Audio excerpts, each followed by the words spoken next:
This is ESBR Boxing. I'm delighted to be joined by none other than Leigh Wood ahead of his fight on October 7th at Sheffield against Josh Warrington. Leigh, thanks very much for joining me, mate. Appreciate your time as always. How you keeping? How are things? All good, mate. Grafting away down Essex, you know how it is. Um, Not been home for a while, as you can tell. Not had an haircut. Got a bit of growth on my cheeks and that. Black eyes and that. But all pot of camp, nothing I'm not used to. Third time this year. Good to say, third time this year, defending your title once again after winning it back last time out. How are you feeling? A couple of weeks out from fight night now. Yep. New opponent, new approach. Yeah, it's a big one. This one. It's a fight that I've wanted for a long time. It's a fight that I'll get a lot of credit for getting them over the line. Um, it's a big name. Both got big fan bases, so it's as big as it gets over on these shores, I think. Yeah, you took the words out of my mouth there with what you said. I was going to say as a fan, as a boxing fan, first and foremost, it's a fight that I'd say fans have wanted for years, and then for various reasons, Josh suffering defeats, shock defeats, then you losing your title and then regaining it, and so on and so forth. It just hasn't happened. Now it's here. Are you glad it's Warrington that you're fighting now? Because it is a massive fight. Yeah, for me, it's the right time. Obviously, when I was looking at Josh years ago, and nobody outside my village knew who I was. Probably would have been the wrong time to have it from a business point of view. Go full circle now. Years later, I'm defending my world title against him. Um, would have been better at the City Ground, but we're meeting halfway, which is going to make for a special night. You mentioned the City Ground there. You've been quite vocal in the past of wanting to fight at the City Ground. Do you think you will? Do you think that win this? Obviously, you're not looking past, but win this is the City Ground. Is it all roads to the City Ground? Yeah, just got to go out and get the W against Josh, which I'm confident doing, and then eyes on the City Ground. But like you just said, I'm not looking past him. I know what I need to do. Similar to Josh, he's predictable, but he's effective at what he does. So I need to make sure that I'm on point. I'm at my best, and confident I'll get the win. You mentioned there that Warrington is predictable but effective at what he does. What do you think that is? What does he do well, and why is this a dangerous fight? There's many things well, and first and foremost is tough. So you have to expect that he's going to be there for the duration, which he may or may not, but I have to expect it.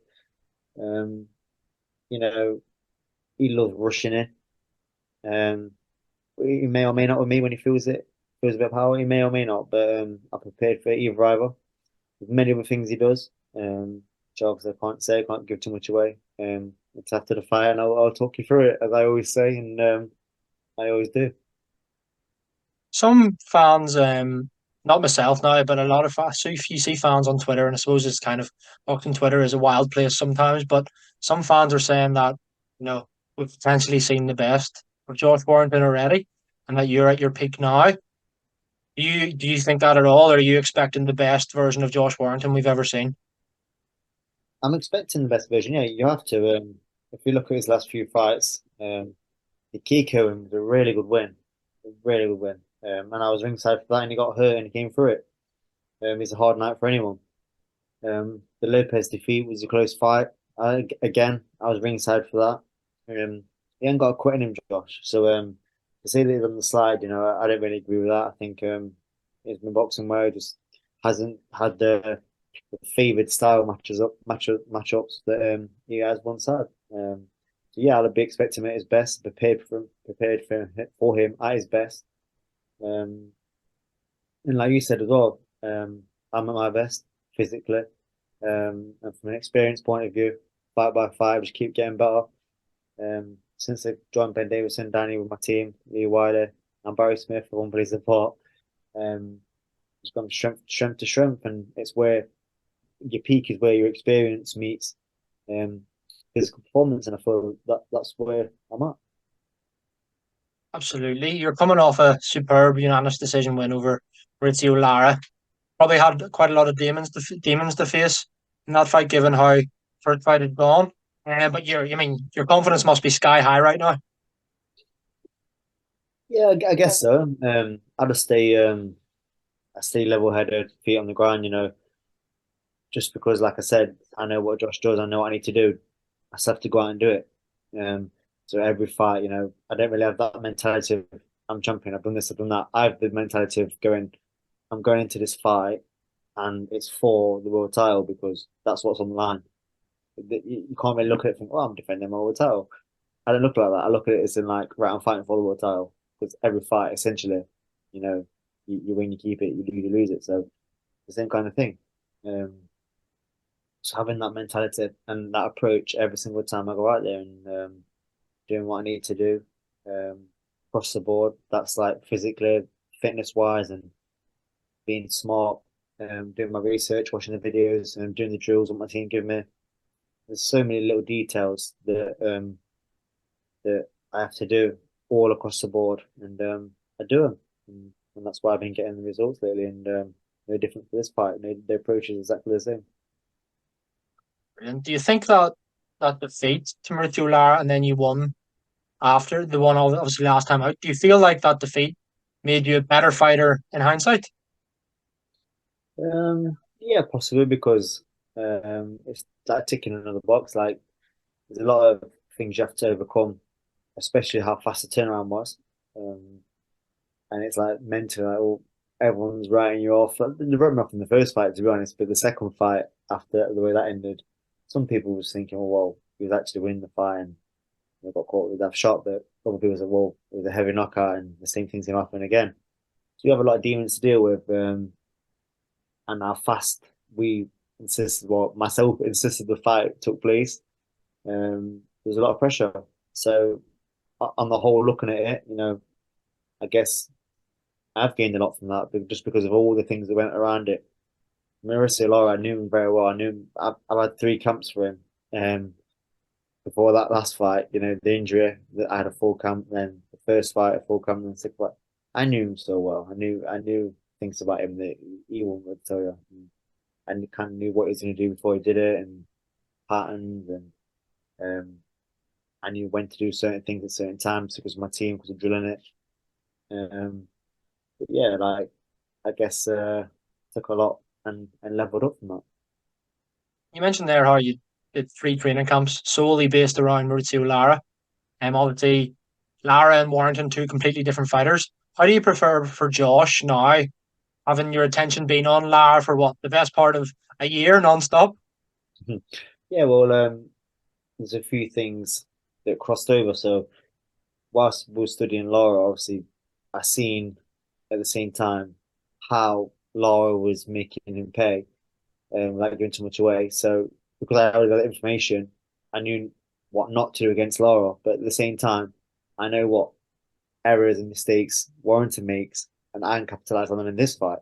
So yeah, like giving too much away, um, I'm looking to do that as well at times. Not every time, but at certain times when the opportunity comes up. So yeah, same with Warrington. Same with every fight.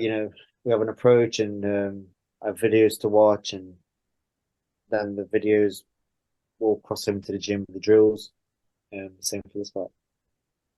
Looking away from the opponent in this fight, I wanted to ask you, and I've asked a few different fighters this question before. What is it that makes you tick now? Why do you fight? Is it legacy? Is it for your family? Is it for money? We know Derek Chisora said that it's just for money. He only fights for money nowadays. So what would you say is your reason for fighting?